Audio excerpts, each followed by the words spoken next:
Hello everyone, I am Vishal Rai, NCFM and NISM certified stock market trader and stock market faculty at IFDA Institute। तो आज का हमारा topic है 5 common mistakes of investor. आज हम discuss करने वाले हैं कि कौन से वो 5 मिस्टेक्स है जो एक इन्वेस्टर मार्केट में करता है और उसकी वजह से उसका परसेंटेज ऑफ रिटर्न कम हो जाता है।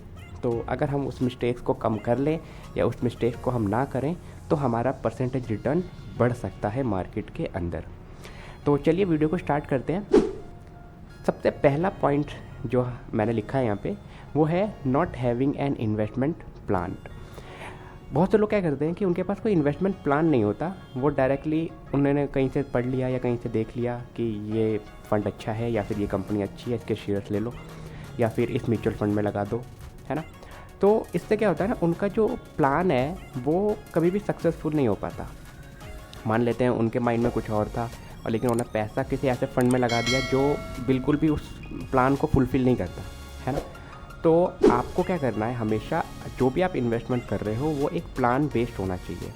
सपोज़ आपको अपने किसी बच्चे के एजुकेशन के लिए पैसा लगाना है तो कुछ म्यूचुअल फंड ऐसे होते हैं जो एजुकेशन फ़ंड स्पेशली डिज़ाइन किए जाते हैं इस तरीके से जो आपको 10 साल बाद या फिर 15 साल बाद 12 साल बाद एक अच्छा रिटर्न दे सकते हैं।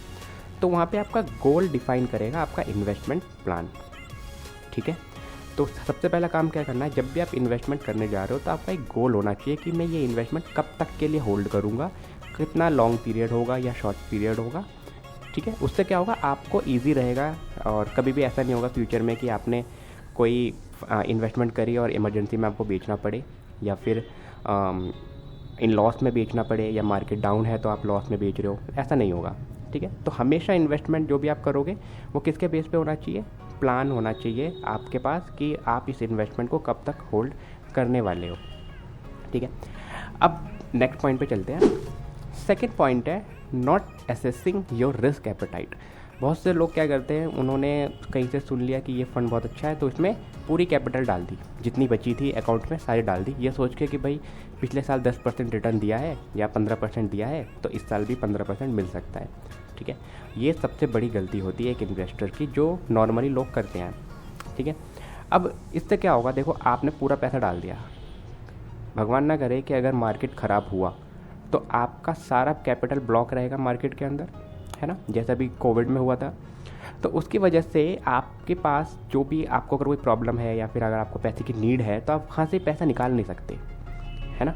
तो इसीलिए कहते हैं कि आप जब भी कोई भी इन्वेस्टमेंट कर रहे हो तो वहाँ पे आपका रिस्क पता होना चाहिए आपको कि आप कितना रिस्क इसमें ले सकते हो, कि अगर उतना रिस्क आपको दिखा कि भाई इतना लॉस हो रहा है तो आप उसको एग्जिट कर सको बिना किसी टेंशन के, बिना किसी हेजिटेशन के, ठीक है। तो जब भी इन्वेस्टमेंट हम करते हैं तो हमें उस इन्वेस्टमेंट का रिस्क पता होना चाहिए कि इसमें कितना लॉस हमको हो सकता है।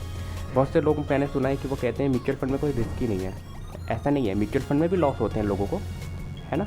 तो आपको पता होना चाहिए कि कितना लॉस आप फेस कर सकते हो वहाँ पे, कितना लॉस आप वहाँ पे ले सकते हो। अब चलते हैं नेक्स्ट पॉइंट पे। थर्ड पॉइंट है हमारा लैक ऑफ डाइवर्सिफिकेशन।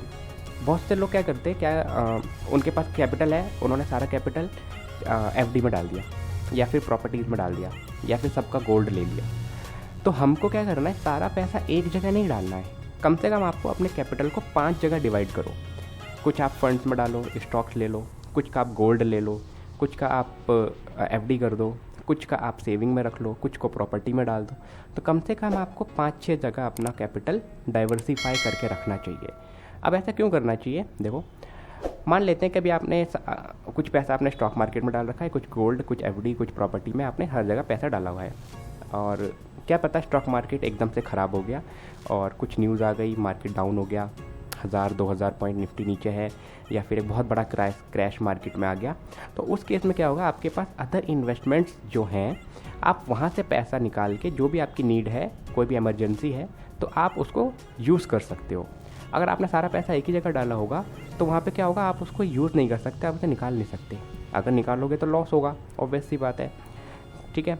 तो हमको क्या करना चाहिए, अपना पैसा डाइवर्सिफाई करके रखना चाहिए, अलग अलग एसेट में हमको लगाना चाहिए, ठीक है। बाकी वो डिपेंड करता है आप कितना कितना यूज़ कर रहे हो। जैसे कि अगर प्रॉपर्टी है तो आपको प्रॉपर्टी में ऑब्वियस सी बात है ज़्यादा लगाना पड़ेगा क्योंकि कम में तो कुछ खास प्रॉपर्टी आएगी नहीं, और गोल्ड भी आपको महंगा ही लेना पड़ेगा, ज़्यादा पैसा लगेगा वहाँ पे।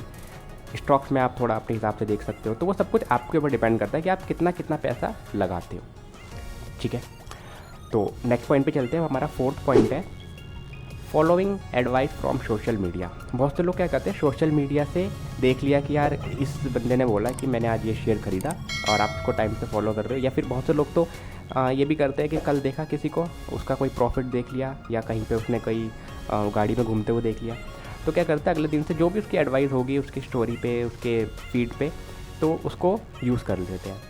अब इससे सबसे बड़ी गलती क्या होती है कि आप उस बंदे ने जो शेयर लिए या उस बंदे ने कहीं इन्वेस्टमेंट करी, आपने भी वो कर दिया जाके, लेकिन आपको ये नहीं पता ना कि उसका रिस्क कितना है उसमें। उसने ये तो नहीं बताया होगा कि मैं इससे कितना रिस्क ले रहा हूँ, है ना, और कितने रेट पे उसने ख़रीदा है या कब तक वो होल्ड करेगा। उसके पीछे का उसके पास कोई प्लान है, आपके पास कोई प्लान नहीं है, आप सिर्फ उसको फॉलो कर रहे हो, ठीक है।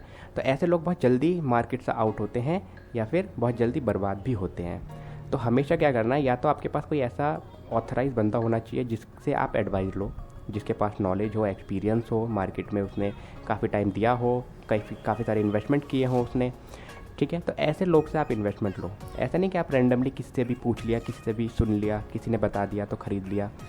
ऐसा आपको नहीं करना, क्योंकि कैपिटल आपका जा रहा है। कल को लॉस होगा तो वो कुछ नहीं बोलेगा, है ना, आप भी नहीं कुछ बोल सकते उसको, लेकिन आपको जो पेन होगा वो सबसे बड़ा दिक्कत है, ठीक है। तो एक गलती जो हम करते हैं नॉर्मली क्या है कि हम किसी की भी एडवाइस ले लेते हैं सोशल मीडिया से, यूट्यूब से, इंस्टाग्राम से, फेसबुक से, कहीं से भी। तो ये चीज़ हमको नहीं करनी है। या तो आपके पास खुद नॉलेज होनी चाहिए, आपके पास खुद इतना एक्सपीरियंस होना चाहिए कि आप खुद का पैसा अपने हिसाब से इन्वेस्ट करो, ठीक है। आगे बढ़ते हैं। 5th पॉइंट है हमारा बोरोइंग फंड टू इन्वेस्ट। बहुत से लोग क्या करते हैं ना, इन्वेस्ट करते हैं उधार लेके पैसा, तो ये भी सबसे बड़ी गलती होती है। कभी भी आपको पैसा इन्वेस्ट करना है तो बोरो करके नहीं करना चाहिए, क्योंकि अगर आपका वो पैसा भी गया तो आपके ऊपर और डेट बढ़ जाएगा। तो आपके ऊपर और डेट बढ़ेगा तो फिर आप और परेशान होंगे। तो उससे अच्छा है कि आप खुद का पैसा ही लगाओ, नहीं है तो छोड़ दो, ज़रूरी नहीं है कि आपको इन्वेस्टमेंट करना ही है, ठीक है। तो जब भी आप इन्वेस्टमेंट करो तो खुद का ही पैसा लो, बोरो करके नहीं इन्वेस्टमेंट करना है। मैंने तो कितने लोगों से ये भी सुना है कि वो लोग लोन लेके ट्रेडिंग कर रहे हैं, वो भी F&O में। तो आप सोच रहे हो कितना बड़ा रिस्क है ये। अगर वो पैसा भी गया तो फिर कहाँ से चुकाओगे, है ना। तो कभी भी ये गलतियाँ नहीं करनी है। आई होप मैंने जो आपके साथ 5 पॉइंट डिस्कस करे वो आपको समझ में आए होंगे, और उनमें से जो भी आपने मिस्टेक करते होंगे या करी होगी वो आगे से आप नहीं करोगे। बस मेरा ये वीडियो बनाने का यही मोटिव था कि जो भी मिस्टेक्स हम करते हैं नॉर्मली, लोग जिनको नॉलेज नहीं है वो बस वो चीज़ को समझे और आगे से रिपीट ना करें, ठीक है। तो आई होप आपको सारे पॉइंट समझ में आए होंगे और जो मिस्टेक्स मैंने बताए हैं वो अब आप नहीं करोगे। अब हम मिलते हैं नेक्स्ट वीडियो में, तब तक के लिए बाय बाय।